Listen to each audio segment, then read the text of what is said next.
आज की वीडियो में बात करेंगे कि आप अपनी ट्रैवल हिस्ट्री कैसे बना सकते हैं। हमारा पासपोर्ट आज की तारीख में 103 नंबर पर, यानी दुनिया में 103 नंबर पर हमारा पासपोर्ट है। और हमसे जो नीचे दो चार पासपोर्ट हैं, सूडान, अफगानिस्तान, इस तरह के पासपोर्ट हैं, तो हमारा पासपोर्ट स्ट्रांग नहीं है। जब हमारा दिल करता है कि हमने अमेरिका, यूरोप, कनाडा का वीजा लगाना है, हम वीजा लगाते हैं, वो रिजेक्ट हो जाता है। अब हमारे लिए ये प्रॉब्लम सॉल्व करती है कि हम अपनी ट्रैवल हिस्ट्री बनाएं, ज्यादा से ज्यादा कंट्रीज में जाएं, ताकि जब हम वीजा लगाएं किसी अच्छी कंट्री का, तो उन्हें पता हो कि अच्छा ये बंदा एक रेगुलर ट्रैवलर है, तो हम इसको वीजा दे देते हैं। एक ट्रस्ट डेवलप हो जाता है। आजकल एक और प्रॉब्लम भी है कि जब आप पहली दफा वीजा लगाते हो, एयरपोर्ट पे जाते हो, तो आपको ऑफलोड कर दिया जाता है, क्योंकि एयरपोर्ट वालों को भी आप पर ट्रस्ट नहीं है। बहुत सारे लोग आजरबाईजान जा रहे होते हैं, उम्रा के लिए जा रहे होते हैं, वर्क वीजा के लिए जा रहे होते हैं, उनको ऑफलोड कर दिया जाता है। उसकी सिर्फ एंड सिर्फ यही वजह है, उनकी ट्रैवल हिस्ट्री कमजोर होती है। इसके अलावा भी बहुत सारे मसाइल हैं। कुछ लोगों की ट्रैवल हिस्ट्री भी होती है, उनको भी रोक दिया जाता है, लेकिन वो एक अलग दिन के लिए टॉपिक है। अब ट्रैवल हिस्ट्री आपने बनाना शुरू कैसे करनी है। पाकिस्तान को बहुत सारे कंट्री वीजा ऑन अराइवल भी देते हैं, बहुत सारे कंट्रीज ई वीजा भी देते हैं। इसमें 2 से 3 कंट्रीज जो हैं वो यूरोप के भी हैं। अब आपने ऐसे नहीं करना कि सीधा ही अल्बानिया का या सर्बिया का या रशिया का वीजा डाल देना है। तो आपने ये देखना है कि किस कंट्री का वीजा आजकल मिल रहा है। अगर आपने पहली दफा अपना वीजा लगाना है, तो मैं आपको कहूंगा कि श्रीलंका आप चले जाएं, आजरबाईजान चले जाएं। अब ये आपने जाना है ग्रुप के साथ या फैमिली के साथ जाना है। जैसे उम्रा के लिए जाते हैं, ये भी एक अच्छा स्टार्ट है आपके लिए, उम्रा करके आ जाएं। अपने फैमिली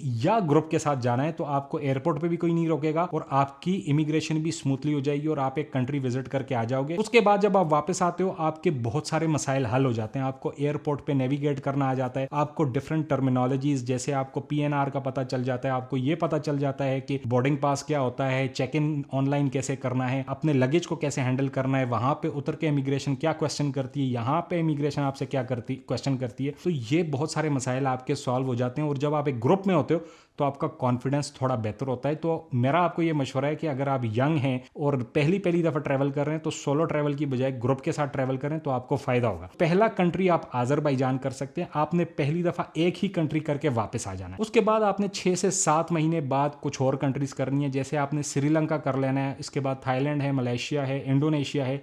ये ऐसे कंट्रीज हैं जो आपको 100% वीजा देते हैं। वापसी आते हुए आपने कतर का वीजा कर लिया, कतर का जो है वीजा ऑन अराइवल है, मालदीव्स का वीजा ऑन अराइवल है। तो आपने ये छोटे छोटे 3-4 कंट्रीज जब कर लिए, फिर आप एक लंबा जंप ले सकते हो। जैसे साउथ कोरिया का वीजा है, साउथ अफ्रीका का वीजा है, इसी तरह आपने हांगकांग का वीजा लगा लिया, सिंगापुर का वीजा लगा लिया। फिर जब आपके ये वाले वीजा भी लग गए, उसके बाद फिर आप कोई भी वीजा लगाओगे तो आपका ट्रस्ट ऑलरेडी डेवलप हो चुका होगा। फिर आप शेंजन का वीजा लगा सकते हो, फिर यूके का, और इसी तरह फिर अमेरिका और कनाडा का। याद रखिएगा कि स्टूडेंट वीजा, वर्क वीजा के लिए कोई ट्रैवल हिस्ट्री इतनी ज्यादा मैटर नहीं करती। बहुत सारे लोगों का फ्रेश पासपोर्ट के ऊपर जो है अमेरिका का वीजा भी लग जाता है। इसमें आपने परेशान नहीं होना।